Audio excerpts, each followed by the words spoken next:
Baik, assalamualaikum warahmatullahi wabarakatuh. Yang terhormat, Ibu Desi Novianti selaku dosen pengampu mata kuliah simulasi komputer. Perkenalkan nama saya Farhan Dwirianto dari kelompok 5. Di sini saya akan mempresentasikan perbaikan eh, terhadap simulasi MBG dengan kondisi dengan data kondisi yang real. Nah, itu di mana di sini kelompok kami kelompok 5 yang di mana studi kasusnya itu terkait MBG simulasi-simulasi terkait MBG tersebut. Sebelum memasuki penjelasan terkait simulasi perbaikan yang kita buat, di sini saya akan menjelaskan terlebih dahulu eh, terkait apa itu simulasi komputer. Simulasi komputer itu secara teknis merupakan proses merancang model matematis dan logis dari suatu sistem nyata, kemudian melakukan eksperimen terhadap model tersebut menggunakan komputer. Tujuan utamanya yaitu adalah untuk memahami perilaku sistem secara mengevaluasi sistem serta mengevaluasi berbagai strategi operasional tanpa harus mengganggu sistem asli. Jadi simulasi itu dapat dianalogikan sebagai sebuah laboratorium digital. Dengan simulasi, kita dapat melakukan uji coba berbagai skenario tanpa menimbulkan risiko operasional maupun kerugian finansial di dunia nyata. Jadi jika dibandingkan dengan eksperimen langsung, perbedaan utamanya itu terletak pada risiko, biaya, dan fleksibilitas waktu. Eksperimen langsung itu dilakukan pada sistem nyata sehingga beresiko mengganggu operasional dan menimbulkan biaya tambahan. Sementara itu, simulasi dilakukan pada model model virtual sehingga lebih aman, fleksibel, dan waktu simulasi dapat dipercepat. Selain itu, simulasi juga berbeda dengan perhitungan matematis analitik. Perhitungan analitik kan biasanya cocok untuk sistem yang sederhana dan stabil. Namun, pada sistem kompleks dan mengandung ketidakpastian, simulasi ini lebih mampu mempresentasikan kondisi nyata karena mempertimbangkan variabilitas proses. Jadi, simulasi ini sangat dibutuhkan ketika sistem bersifat kompleks, saling bergantung, dan penuh ketidakpastian. Maka dari itu, dalam kasus MBG yang kita buat ini, keterlambatan supplier dapat menimbulkan efek domino terhadap seluruh proses produksi, sehingga pendekatan simulasi menjadi sangat relevan. Beberapa situasi yang wajib menggunakan simulasi yaitu antara lain ketika sistem bersifat highly complete. Jadi saat ingin menguji kebijakan baru tanpa risiko, ketika ingin mencari bottleneck produksi, serta ketika waktu proses bersifat acak dan tidak pasti. Namun namun demikian, simulasi itu tidak selalu diperlukan. Simulasi sebaiknya tidak digunakan apabila masalah dapat diselesaikan dengan logika sederhana. Sistem terlalu sederhana atau biaya pembuatan simulasi lebih besar dibanding daripada manfaat yang diperoleh. Selanjutnya, terdapat beberapa langkah utama dalam studi simulasi, di mana tahap pertama adalah yaitu formulasi masalah dan tujuan. Jadi pada kasus ini yang kita buat, masalah utama itu adalah rendahnya utilisasi staf akibat keterlambatan supplier, dengan tujuan mengukur dampak variabilitas terhadap output produksi. Pada tahap keduanya yaitu pengumpulan data dan desain model yang meliputi penyusunan flowchart proses, penentuan parameter waktu, serta penetapan variabel kinerja. Tahap ketiga yaitu konstruksi model menggunakan analogi. Tahap keempat yaitu verifikasi dan validasi. Dan tahap kelima yaitu menjalankan simulasi untuk mengamati interaksi dinamis sistem. Tahap keenam adalah analisis hasil, di mana ditemukan bahwa utilisasi tetap hanya sekitar 20 hingga 21%. Hal ini menunjukkan adanya kondisi input starvation, yaitu stok banyak menunggu bahan baku. Dan pada tahap terakhir adalah dokumentasi dan pelaporan hasil simulasi dalam bentuk laporan akademik. Dalam kasus MBG ini, software Analogic digunakan untuk mereplikasi sistem produksi makanan yang memiliki ketergantungan tinggi antara pasokan bahan baku dan tenaga kerja. Model yang digunakan menggabungkan dua pendekatan, yaitu discrete event simulation untuk aliran proses produksi dan agent-based modeling untuk perilaku sistem melalui state chart.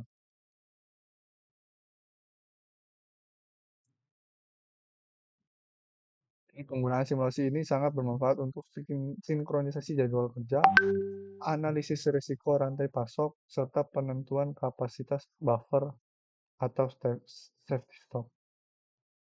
Jadi sebagai kesimpulan terhadap penjelasan simulasinya, yaitu simulasi merupakan alat yang sangat efektif untuk menganalisis sistem yang kompleks dan tidak pasti. Pada kasus MBG, hasil simulasi menunjukkan bahwa permasalahan utama bukan terletak pada jumlah staf, melainkan pada keterlambatan pasokan bahan baku yang menyebabkan terjadinya starvation. Selanjutnya, kita akan memasuki simulas simulasinya, analogic simulasinya. Di mana yang pertama, eh, kita eh, menerapkan hasil dari simulasi baseline atau kondisi existing dari sistem produksi dapur MBG. Jadi secara umum dapur MBG mengoperasikan sistem produksi 3 shift, yaitu eh, di mana proses dimulai dari tim preparation, lalu dilanjut dengan tim masak, dan lanjut ke tim pemorsian. Eh, Efisiensi sistem ini sangat bergantung pada output dari shift sebelumnya. Jadi apabila satu tahap terhambat, maka seluruh siklus produksi akan mengalami pergeseran waktu. Permasalahan utama pada sistem inventory adalah penggunaan skema pengiriman harian yang menyerupai konsep just in time. Jadi meskipun metode ini memiliki kelebihan berupa bahan baku yang segar dan biaya simpan yang rendah, sistem menjadi sangat rendah terhadap variabilitas ketiadaan safety stock, menyebabkan keterlambatan kecil dari supplier langsung menghentikan lini produksi. Jadi dampak dari kondisi tersebut adalah munculnya bottleneck preparation, pada tim preparation. Jadi para pekerja itu mengalami forced idle time, di mana eh, di mana apa ya, karena tidak adanya material yang dapat diproses. Jadi karena tim preparation merupakan proses hulu, keterlambatan di tahap ini menimbulkan efek domino ke tim masak dan ke tim pemorsian. Sehingga jadi terjadi gangguan pada keseimbangan lini produksi. Masalah ini juga berkaitan dengan lead time gap. Ketika lead time pengiriman lebih lama daripada waktu mulai kerja tim preparation, terjadi defisit waktu yang akhirnya menyebabkan keterlambatan output sekitar 30 menit. Jadi jika dianalisis berdasarkan composition system, terlihat bahwa input bersifat variabel proses mengikuti tergantung berurutan output mengalami penurunan service level dan waste utama yang muncul adalah waiting yang merupakan salah satu dari 7 pemborosan dalam lean manufacturing. Selanjutnya pada model ini digunakan elemen schedule, elemen schedule untuk mengatur ketersediaan staf berdasarkan waktu. Jadi schedule ini berfungsi sebagai pengendali kapasitas dan sinkronisasi operasional. Resource pool tidak menggunakan kapasitas statis, tetapi mengikuti nilai schedule ketika schedule bernilai 1. Staf berada pada kondisi on shift. Sebaliknya, ketika bernilai 0, kapasitas menjadi 0. Namun pada sistem baseline ini, schedule menciptakan batasan waktu yang kaku. Apabila bahan baku datang terlambat, sementara jam kerja staf tetap, maka jendela produksi efektif menjadi semakin sempit. Hal ini menjelaskan mengapa garis aktual pada grafik harus meningkat tajam di akhir shift untuk mengejar target.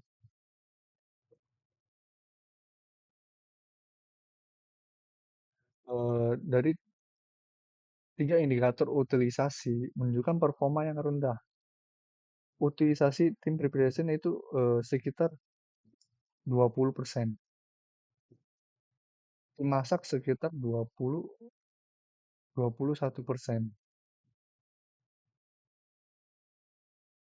Eh, eh, dan tim pemorsian hanya sekitar 8%. Jadi nilai-nilai ini menunjukkan bahwa sebagian besar waktu staf dihabiskan dalam kondisi idle akibat menunggu bahan baku.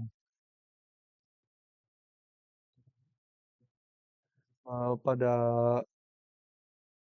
saat yang saya tunjukkan ini, itu menunjukkan adanya variabel lead time yang cukup tinggi.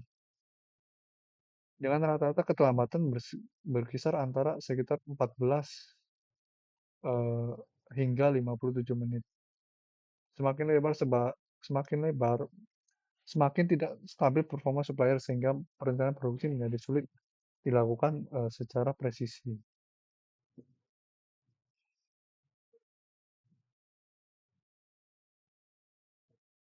Di sisi variabel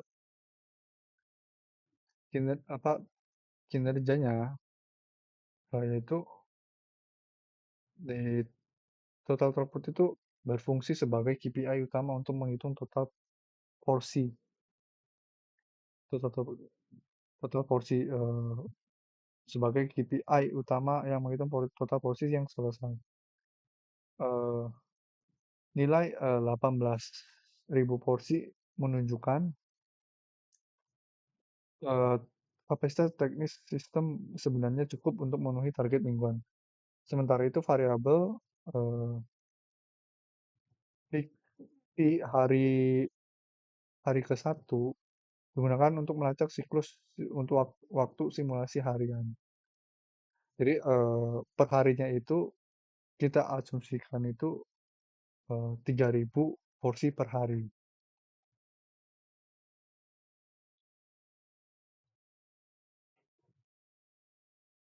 Dan untuk analisis resource pool menunjukkan tingkat pengangguran sumber daya yang tinggi. Jadi meskipun eh, tersedia 5 staf pada setiap tim, utilitas yang hanya sekitar 20% ini membuktikan bahwa hambatan utama bukan pada kekurangan tenaga kerja, melainkan pada keterbatasan aliran material dari hulu.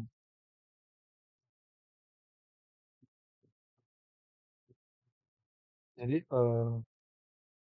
dari sisi logika, staff ini memiliki 3 kondisi utama, yaitu off-shift, idle, dan busy. Pada kondisi baseline, status idle ini sangat dominan di awal shift karena eh, bersih karena eh,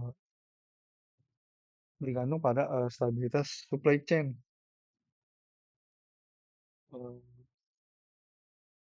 jadi meskipun secara kapasitas sistem mampu mencapai volume 18.000 porsi dalam waktu 1 minggu, secara operasional sistem belum efisien. Jadi, utilitas sumber daya yang rendah menunjukkan adanya waste of waiting yang signifikan. Variabilitas, lead time supplier menjadi akar masalah utama, dan ketiadaan buffer membuat sistem bersifat highly complete dan sangat rentan terhadap gangguan.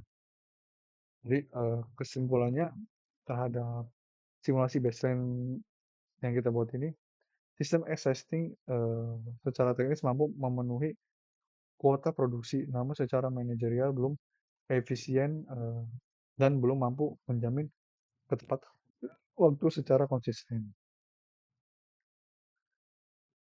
Selanjutnya, kita akan masuk ke simulasi alternatif yang pertama.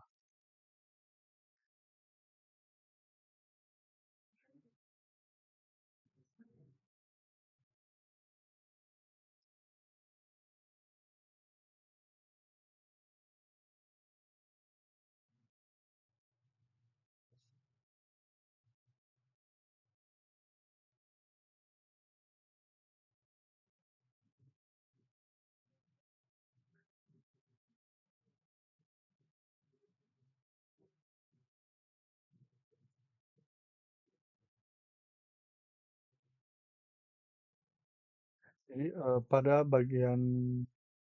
pada skenario analisis skenario yang pertama, itu skenario perbaikan melalui pendekatan mitigasi risiko rantai pasok dan lead time smoothing. Jadi skenario ini bertujuan untuk meningkatkan ketahanan sistem terhadap variabilitas kedatangan bahan baku. Strategi utama yang diterapkan adalah mengubah pola pengiriman dari satu pengiriman besar per hari menjadi dua pengiriman yang lebih kecil setiap 12 jam. Pendekatan ini merupakan bentuk supply chain risk mitigation dengan membagi pengiriman menjadi dua gelombang. Risiko operasional dapat tersebar, artinya jika salah satu pengiriman mengalami keterlambatan, lini produksi tidak langsung terhenti total karena masih ada pasokan dari gelombang lainnya. Hasil visual ini yaitu menunjukkan bahwa grafik target dan aktual menjadi lebih berhimpitan, yang menandakan sistem lebih tangguh terhadap fluktuasi pasokan. Tujuan smoothing adalah meratakan beban kerja agar aliran produksi menjadi lebih stabil dan tidak terjadi lonjakan beban secara ekstrim. Pada kondisi pada kondisi baseline-nya itu kedatangan 3.000 porsi sekaligus menimbulkan gelombang antrian di proses hilir. Melalui split delivery menjadi 1.500 porsi setiap 12 jam.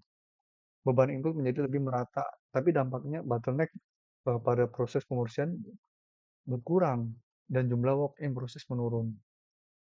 Hal ini terlihat antrian pada blok ses yang relatif kecil dan stabil. Namun demikian, hasil analisis menunjukkan bahwa skenario ini masih memiliki beberapa kelemahan penting.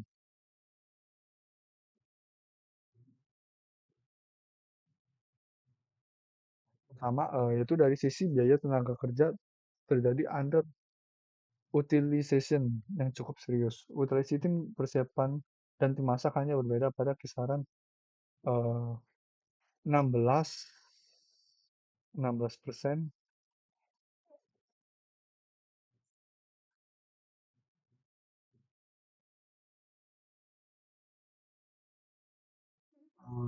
dari 80% waktu kerja staf masih terbuang dalam kondisi idle.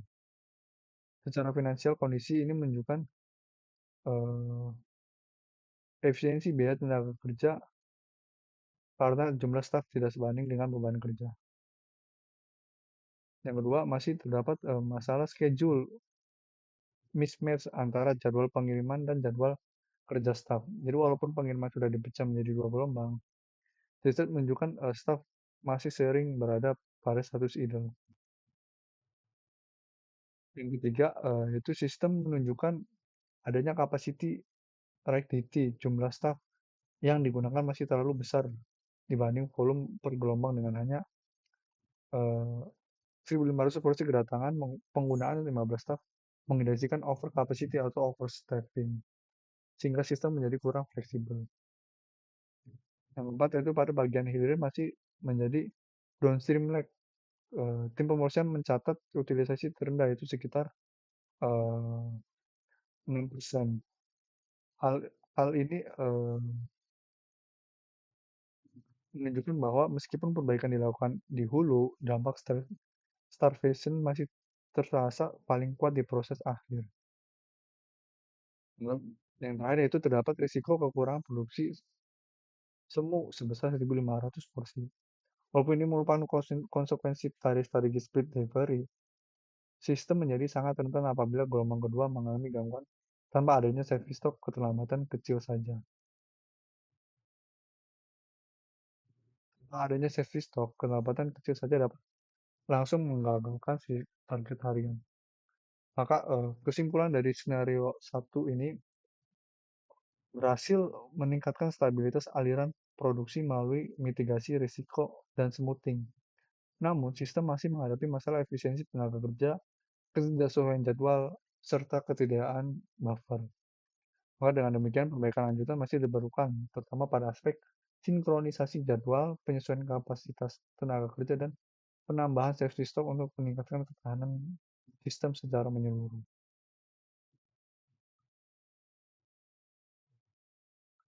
Selanjutnya, saya akan memasuki tahap skenario yang kedua.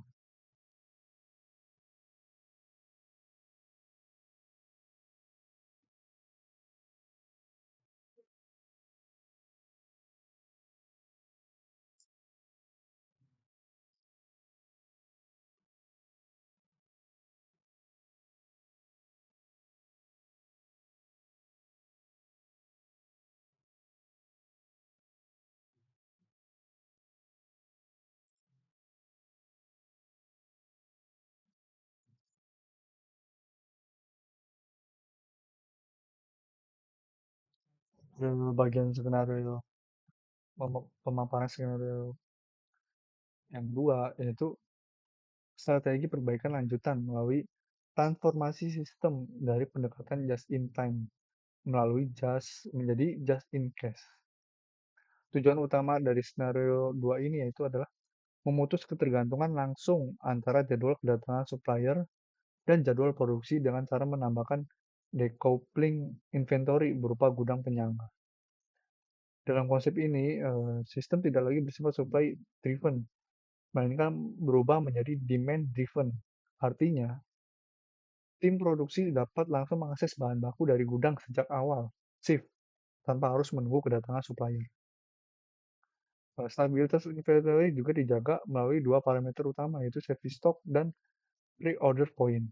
Safety stock ini berfungsi sebagai cadangan pengamanan terhadap variabilitas variabilitas produk pasokan. Sedangkan pre-order point menunjukkan kapan pemesanan ulang harus dilakukan untuk menjaga stok on.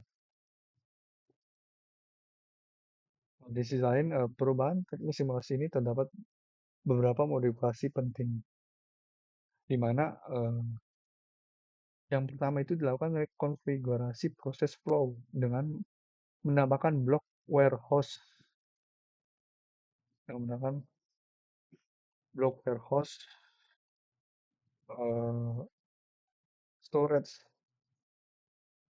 sebagai gudang,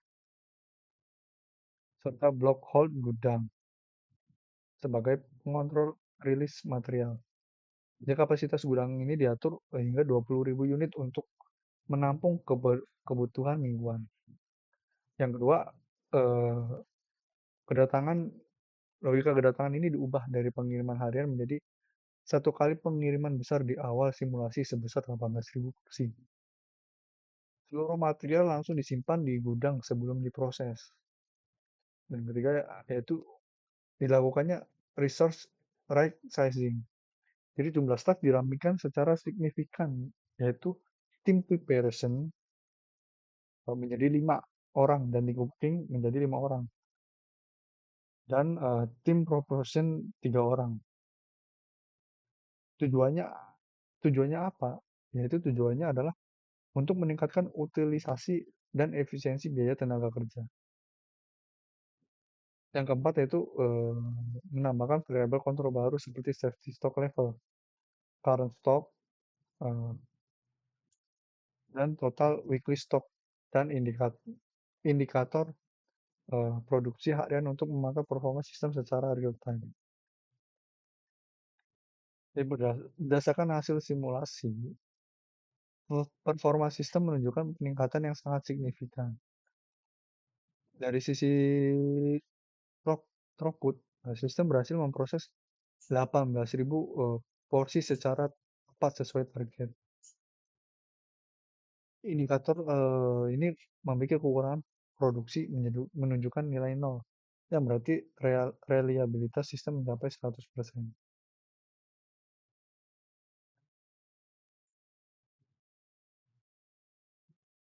Di sisi lain, utilitas sumber daya terjadi peningkatan yang sangat baik. Tim preparation eh, mencapai utilitas sekitar 60. eh, ini simulasi masih dijalankan ya, masih berjalan. Yang dimana nanti tim preparation ini mencapai utilisasi sekitar 62% dan tim memasak eh, sekitar 59% dan beban kerja antar proses menjadi jauh lebih seimbang. Penurunan jumlah staf dari 15 orang per tim menjadi konfigurasi 5, 5, dan 3 membuktikan bahwa sistem dapat tetap produktif dengan sumber daya yang lebih ramping sesuai prinsip lean staffing. Analisis state chart juga menunjukkan penurunan idle time yang signifikan. Staf lebih konsisten berada pada status busi sepanjang periode operasional.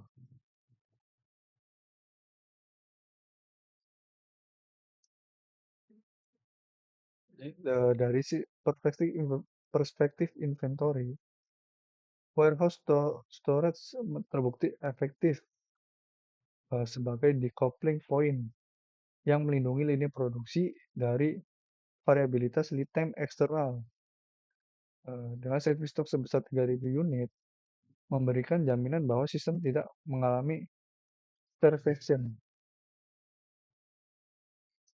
Block hold gudang juga berperan sebagai katup pengatur yang menjaga ritme produksi tetap stabil melalui prinsip eh, Heijunka. Eh, Secara verifikasi simulasinya, aliran 18.000 unit ini berjalan mulus dari source hingga sink tanpa deadlock, sehingga seluruh variabel memonitoring memberikan umpan balik yang konsisten dan akurat.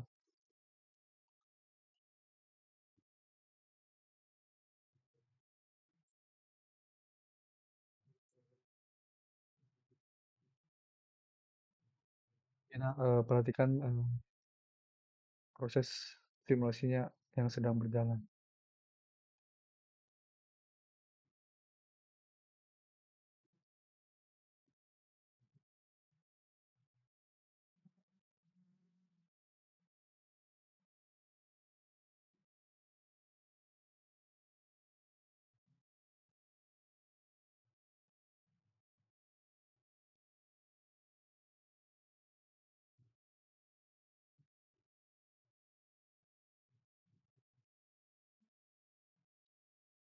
Bisa dilihat di mana setiap variabel eh, melaksanakan eh, pemorsian sebesar 18.000 porsi.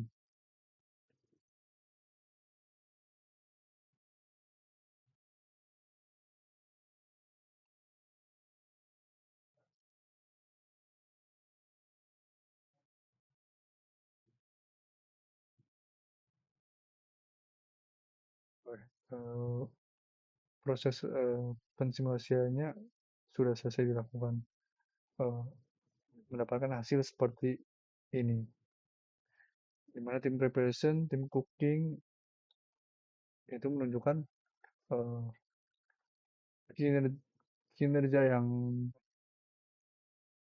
yang lebih baik dibanding sebelum-sebelumnya.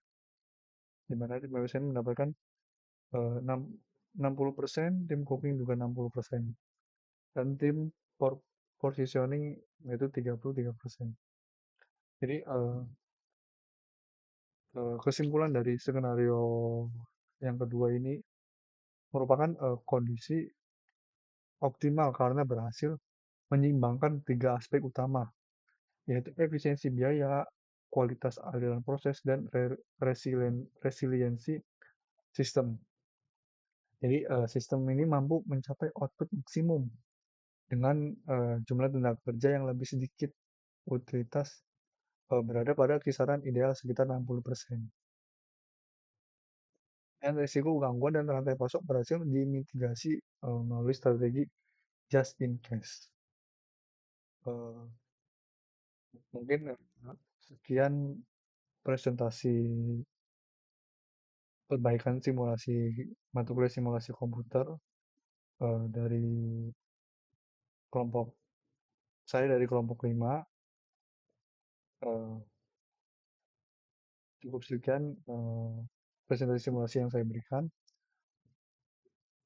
Kurang lebihnya mohon maaf. Wassalamualaikum warahmatullahi wabarakatuh.